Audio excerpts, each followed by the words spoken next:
Hi ನಮಸ್ತೆ, welcome back to my YouTube channel. ಇವತ್ತು ನನ್ನ ಮಗಳದ್ದು ಹೇರ್ ಕಟ್ಟಿಂಗ್ ಮಾಡಿದ್ದೇವೆ, ಅದರ ವಿಡಿಯೋ ಮಾಡಿದ್ದೇನೆ ಹೇಗೆ ಕಟ್ಟಿಂಗ್ ಮಾಡೋದಂತ. ಅದನ್ನು ನೋಡುವ ಹೇಗೆ ಅಂತ. ಯಾವುದರಲ್ಲಿ ಅದೊಂದು ಮಿಷನ್ ಸಿಗ್ತದೆ, ತಮ್ಮನ ಹತ್ರ ಇತ್ತು, ಅಮ್ಮನ ಮನೆಗೆ ಹೋದಾಗ ಅಲ್ಲಿ ಮಾಡಿದ್ದು. ಇಂಥ ಮಿಷನ್ ಅದು ಇಲ್ಲಿ ಬಟನ್ ಉಂಟು, ಪುನಃ ಇದಕ್ಕೆ ಚಾರ್ಜ್ ಇಡಲಿಕ್ಕೆ ಸಹ ಉಂಟು. ಮತ್ತು ಇದರಲ್ಲಿ ಹೇರ್ ಎಲ್ಲ ನಿಲ್ತದೆ, ಅದನ್ನು ತೆಗಿಲಿಕ್ಕೆ ಸಹ ಬ್ರಷ್ ಥರ ಎಲ್ಲ ಕೊಟ್ಟಿರ್ತಾರೆ. ಮತ್ತು ದೊಡ್ಡ ಹೇರ್ ತೆಗಿಲಿಕ್ಕೆ ಇನ್ನೊಂದು ಉಂಟು, ಇದೀಗ ಹೀಗೆ ಪ್ರೆಸ್ ಮಾಡಿದರೆ ಇದು ಆನ್ ಆಗ್ತದೆ, ಆವಾಗ ಹೇರ್ ತೆಗಿಬೋದು, ಈಸಿಯಲ್ಲಿ ತೆಗಿಲಿಕ್ಕೆ ಆಗ್ತದೆ. ಅದಕ್ಕೆ ಈಗ ಸಣ್ಣ ಸೆಲೂನ್ ಓಪನ್ ಮಾಡಿದ್ದೇವೆ ನೋಡಿ. ಮಗು ರೆಡಿ ಬಂದು ಈ ಬಿಟ್ಟಾಳೆ ಇಲ್ವಾ ನೋಡಬೇಕು. ವೈರಸ್ ಎಲ್ಲ ಹಾಕಿ ಅದು ಕೂದಲೆಲ್ಲ ಬಿದ್ದರೆ ಮಕ್ಕಳಿಗೆ ಕಿರಿಕಿರಿ ಆಗ್ತದೆ, ಅದಕ್ಕೋಸ್ಕರ ವೈರಸ್ ಎಲ್ಲ ಹಾಕಿ ಹಿಂದೆಯಿಂದ ಕಟ್ಟಿದ್ವಿ. ಇಲ್ಲದಿದ್ದರೆ ಮತ್ತೆ ಎದ್ದು ಓಡಿದರೆ ಅರ್ಧಂಬರ್ಧ ಆಗ್ತದೆ, ಅರ್ಧ ಕೂದಲು ತೆಗೆದು ಓಡಿದರೆ ಕಷ್ಟ. ಮಕ್ಕಳಿಗೆ ಹಿಡ್ಕೊಳ್ಳೋದೇ ದೊಡ್ಡ ರಗಳೆ. ಸೆಲೂನಿಗೆಲ್ಲ ಹೋದರೆ ಸಹ ರಗಳೆಯಲ್ಲಿ. ನನ್ನ ಮಕ್ಕಳಿಗೆ ಇದರಲ್ಲೇ ತೆಗೆದದ್ದು. ಫಸ್ಟಿಗೆ ದೊಡ್ಡ ಕ್ಲಿಪ್ ಥರ ಉಂಟು, ಅದರಲ್ಲಿ ಹಾಕಿ ತೆಗಿತಿದ್ದೇವೆ ದೊಡ್ಡ ದೊಡ್ಡ ಕೂದಲನ್ನು ಹಿಂದೆಯಿಂದ. ಮತ್ತು ಸಣ್ಣದ್ರಲ್ಲಿ ಅದನ್ನು ತೆಗೆದು ಇಟ್ಕೊಳ್ಳಿಕ್ಕಾಗ್ತದೆ, ಮತ್ತು ಸಣ್ಣದ್ರಲ್ಲಿ ತೆಗೆಯುವುದು. ಲಾಸ್ಟ್ ತನಕ ಹೀಗೆ ಕೂತ್ಕೊಂಡ್ರೆ ಸಾಕು, ಸುಮ್ಮನೆ ಕೂತಿದ್ದಾಳೆ ಈಗ. ಇಲ್ಲದ್ರೆ ಸ್ವಲ್ಪ ಹಂದಾಡಿದ್ರು ಸಹ ಅದು ಶೇಪ್ ಔಟ್ ಆಗ್ತದೆ, ರಪ್ಪ ಹೋಗ್ತದೆ. ಕಟ್ಟಿಂಗ್ ಜಾಗ್ರತೆಯಲ್ಲಿ ತೆಗಿಬೇಕು. ಈ ಸೈಡಲ್ಲಿ ಸಹ ನಾವು ಫಸ್ಟಿಗೆ ನೋಡ್ಕೊಳ್ಬೇಕು ಎಷ್ಟು ತೆಗಿಬೇಕು ಅಂತ, ಮತ್ತು ಗಟ್ಟಿ ಇಟ್ಕೊಳ್ಬೇಕು ಮಂಡೆಯನ್ನು ಹಂದಾಡಿಸಿದ ಹಾಗೆ. ಮಕ್ಕಳು ಹಂದಾಡಿಸ್ತಾ ಇರ್ತಾರೆ, ಕೆಲವು ಮಕ್ಕಳಂತೂ ಬಿಡುವುದೇ ಇಲ್ಲ ಈ ಸೌಂಡಿಗೆ. ನನ್ನ ಅಮ್ಮ ಸಹ ನೋಡಿ ಹೋದರು, ಸರಿ ಕಟ್ಟಿಂಗ್ ಮಾಡ್ತಿದ್ದೇವಾ ಇಲ್ವಾ ಅಂತ. ಅವರಿಗೆ ಕರೆಕ್ಟ್ ಆಗಬೇಕು, ಮಕ್ಕಳಿಗೆಲ್ಲ ಬೈತಾರೆಲ್ಲ ಇದ್ದರು. ನಾವು ಫಸ್ಟ್ ಧರ್ಮಸ್ಥಳದಲ್ಲಿ ತೆಗೆದಿದ್ವಿ ಕೂದಲನ್ನು, ಮಗುವಿದ್ದು ಫುಲ್ಲು. ನೆಕ್ಸ್ಟ್ ಈಗ ಫಸ್ಟ್ ತೆಗೆಯೋದು ಮಿಷನಲ್ಲಿ. ಹಾಗೆ ಬಿಡ್ತಾಳ ಇಲ್ವಾ ಅಂತ ಎಣಿಸಿ ತೆಗಿಲಿಕ್ಕೆ ಸ್ಟಾರ್ಟ್ ಮಾಡಿದ್ದು. ಸುಮ್ಮನೆ ಕೂತಿದ್ದಾಳೆ.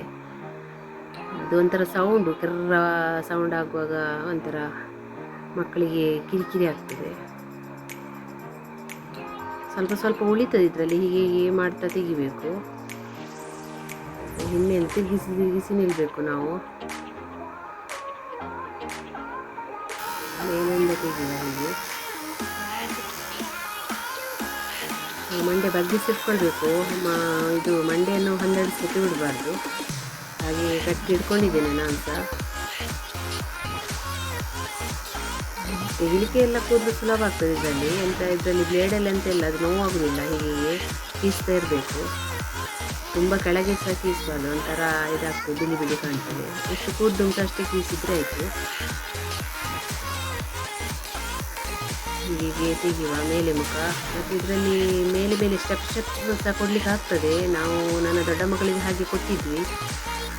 ಈಗ ಇವಳಿಗೆ ಅಷ್ಟು ಕೂದಲು ಬರಲಿಲ್ಲ, ಹಾಗಾಗಿ ಅದು ಕೊಡಲಿಕ್ಕೆ ಆಗೋದಿಲ್ಲ. ಮತ್ತು ಈಗ ಬೇಗ ತೆಗೆದಂದರೆ ಇವತ್ತೊಂದು ಮದುವೆ ಹೋಗ್ಲಿಕ್ಕುಂಟು, ಮತ್ತು ಕಿವಿಗೆ ಸಹ ಇದು ಅಡ್ಡ ಬರ್ತದೆ, ಅದಕ್ಕೋಸ್ಕರ ತೆಗೆದದ್ದು. ಮತ್ತು ಕಟ್ಟಿಂಗ್ ಆದಮೇಲೆ ಹೀಗೆ ಬಾಚಿಕೊಳ್ಬೇಕು. ಕೆಲವು ಉದ್ದ ಗಿಡ್ಡ ಎಲ್ಲ ಇದ್ದರೆ ಶೇಪ್ ಕೊಡಲಿಕ್ಕೆ ಈಸಿ ಆಗ್ತದೆ. ಒಂದು ಸೈಡಿದು ಆಯ್ತು, ಈಗ ಇನ್ನೊಂದು ಸೈಡಿಗೆ ತೆಗೆಯುವ. ನೆಕ್ಸ್ಟ್ ಪುನಃ ಬಾಚಿಕೊಂಡು ಕಟ್ಟಿಂಗ್ ಎಲ್ಲಾದರೂ ಮಿಸ್ ಆದರೆ ಅದರದ್ದು ಕೂದಲೆಲ್ಲ ಉಳಿದಿದ್ರೆ ಪುನಃ ತೆಗೆಯುವ ಚೆಂದ ಮಾಡಿ. ಎಲ್ಲ ಕೂದಲು ತೆಗೆಯುವ ತನಕ ಸಹ ಹೀಗೆ ಕೈಯನ್ನು ಗಟ್ಟಿ ಇಟ್ಕೊಂಡೇ ಇರಬೇಕು. ಕಿವಿಯ ಸೈಡಿಗೆಲ್ಲ ಇರ್ತದೆ, ಅದನ್ನೆಲ್ಲ ಮಡಿಸಿ ತೆಗಿಬೇಕು. ಅವಳೇನೋ ಸುಮ್ಮನೆ ಕೂತಿದ್ದಾಳೆ, ಸೌಂಡಿಗೆ ನಿದ್ದೆ ಬರ್ತಾ ಉಂಟು ಅಂತ ಗೊತ್ತಿಲ್ಲ. ಕೆಲವರಿಗೆ ಅಮಾಂತರ ಆಗ್ತದೆ ಅದು ಕರ್ರ ಸೌಂಡ್ ಆಗುವಾಗ.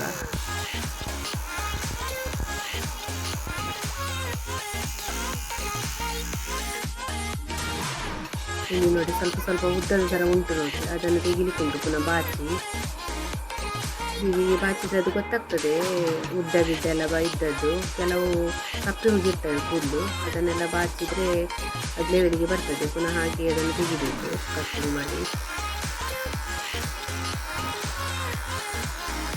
ಸ್ವಲ್ಪ ಸ್ವಲ್ಪ ಆಗ್ತಾ ಬಂದಿದೆ. ಇವರಿಗೆ ಸ್ವಲ್ಪ ಕೂದಲಿದ್ರಿಂದ ಬೇಗ ಆಯಿತು ತೆಗೆದು. ಎದುರು ತೆಗೆಯುವ ಹಂದಡಿಸಿದ್ದು, ಅದು ಸ್ವಲ್ಪ ಹಂದಡಿಸಿದರೆ ರಪ್ಪ ಆಚೆ ಹೋಗ್ತದೆ ಆ ಬ್ಲೇಡ್. ಆವಾಗ ಬ್ಲೇಡ್ ಅಲ್ಲ ಅದು ಮಿಷಿನ್, ಆವಾಗ ಅಲ್ಲಿ ಕಟ್ಟು ಜಾಸ್ತಿ ಆಗ್ತದೆ. ಎದುರಿಂದ ತೆಗಿಲಿಕ್ಕೆ ಬಿಡಲಿಲ್ಲ, ಶೇಪ್ ಔಟ್ ಮಾಡಿದ್ದು ನೋಡಿ. ಅದು ಎದುರಿದ್ದು ಮುಖಕ್ಕೆಲ್ಲ ಬೀಳುವಾಗ ಶೇಪ್ ಔಟ್ ಆಯಿತು. ಈಗ ಅದೇ ವೈರಸಲ್ಲಿ ಸ್ವಲ್ಪ ಒರೆಸಿ ಮತ್ತು ಪೌಡ್ರ್ ಹಾಕ್ಕೊಳ್ಳುವ. ಪೌಡ್ರಿಂದ ಬೇಗ ಕೂದಲು ಹೋಗ್ತದೆ.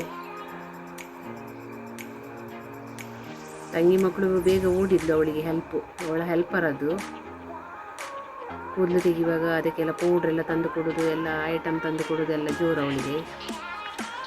ಈಗ ಹೀಗೆ ತೆಗಿಯುವ ಪೌಡ್ರ್ ಹಾಕಿ, ಆವಾಗ ಕೂದಲೆಲ್ಲ ಉದುರ್ತದೆ, ಚುಚ್ಚುವುದಿಲ್ಲ. ಇಲ್ಲದಿದ್ದರೆ ಕೂದಲಿದ್ರೆ ಪುನಃ ಮೈಗೆಲ್ಲ ಚುಚ್ಚುತ್ತದೆ, ಮಕ್ಕಳು ಮತ್ತೆ ರಗಳೆ ಮಾಡ್ತಾರೆ. ಫುಲ್ಲು ಆಯಿತು ನೋಡಿ, ಒಂದು ಶೇಪಿಗೆ ಬಂದಿದೆ. ತುಂಬ ಕೂದಲಿದ್ರೆ ಚೆಂದ ಕಾಣ್ತದೆ, ಸ್ವಲ್ಪ ಕೂದಲಲ್ಲ, ಹಾಗಾಗಿ ಬ್ಯಾಕ್ ಸೈಡಿಂದ ಒಂದು ಕರೆಕ್ಟ್ ಆಗಿದೆ. ಎದುರಲ್ಲಿ ಸ್ವಲ್ಪ ಶೇಪ್ ಔಟ್ ಆಯ್ತು ಅಷ್ಟೇ. ಲಾಸ್ಟಿಗೆ ಚುಚುರಿ ಇದ್ದರೆ ಹೀಗೆ ಕತ್ತರಿಂದ ತೆಗಿಬೋದು. ಆದರೆ ಕೆಲವು ಮಕ್ಕಳು ಹಂದಾಡಿಸ್ತಾರೆ, ಕತ್ತರಿಸ ಜಾಗ್ರತೆ ಇರಬೇಕು. ಅವಳು ಸುಮ್ಮನೆ ಕೂತಿದ್ದಾಳೆ ಏನೋ ಪುಣ್ಯಕ್ಕೆ. ಆಯಿತು, ಇನ್ನು ಸ್ನಾನ ಮಾಡಿಸಿ ಮದುವೆಗೆ ಹೊರಡೋದು, ಇನ್ನು ಬಿಡುವುದಿಲ್ಲ ತೆಗಿಲಿಕ್ಕೆ. ಮದುವೆ ಹಾಲಿಗೆ ಸಹ ಬಂದ್ವಿ. ಹೇರ್ ಕಟ್ಟಿಂಗ್ ಹೇಗೆ ಕಾಣ್ತಾ ಉಂಟು ನೋಡಿ. ನನ್ನ ವಿಡಿಯೋ ಇಷ್ಟ ಆದರೆ ಪ್ಲೀಸ್ ಸಬ್ಸ್ಕ್ರೈಬ್ ಮಾಡಿ, ಲೈಕ್ ಮಾಡಿ, ಶೇರ್ ಮಾಡಿ. Thank you.